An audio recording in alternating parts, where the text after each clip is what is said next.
Wow, Lionel Messi's crying right now for Argentina. Do you know why? Because his country is going bankrupt right now. Argentinian peso has crashed. See, Argentina used to be one of the richest countries in the world, and now it has 100% inflation. Well, 100%. They're going through hyperinflation right now.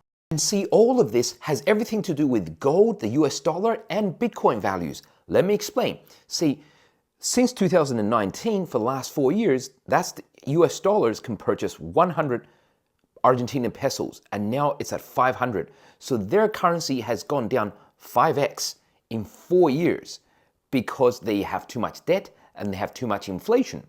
And also because the Federal Reserve has been hiking interest rates.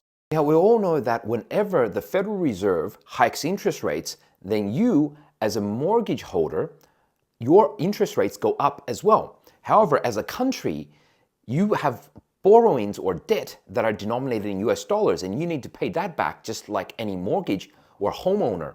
And that means countries like Argentina, their debt goes up as well. And when inflation is high, like 104%, then the peso crashes. And if your peso is now worth 1/5 in US dollar terms as 4 years ago, how can you repay back the debt that is in US dollars? So of course, you can repay back the debt in US dollars, the country crashes and goes into bankruptcy, and of course, your currency falls even more, and then to buy anything from overseas, you have to pay a lot more for it, and therefore you're importing more inflation. So therefore, it's a really bad self-reinforcing cycle. Don't just laugh at Argentina, folks, because Europe also went through this around 2008, 2010. See the red line? That's what happened to the so-called PIGS countries. PIGS countries stands for PIGS. The European newspapers made up this name, I didn't. Same thing also happened to a bunch of Asian countries. That's why it was called the Asian Financial Crisis in 1998. And look at this, Koreans, Philippines, everything, all their countries' currencies crashed. But you say Korea is actually now a healthy, thriving economy. Oh, really? But when Korea crashed in 1998, basically had to ask money from the outside. And when foreign investors came in, see this now, they own something like 40 to 45% of all Korean stocks.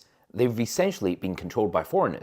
And when you look at it really closely, even the most famous Korean company, Samsung, basically has 69% foreign ownership, easily way over 50%. So how can Argentina avoid this crash? Well, their strategy is basically to ditch the dollar and pay for Chinese imports in yuan. They ask China to give them the US dollars to repay back their debt. Do you think this strategy will work? Let me know in the comments.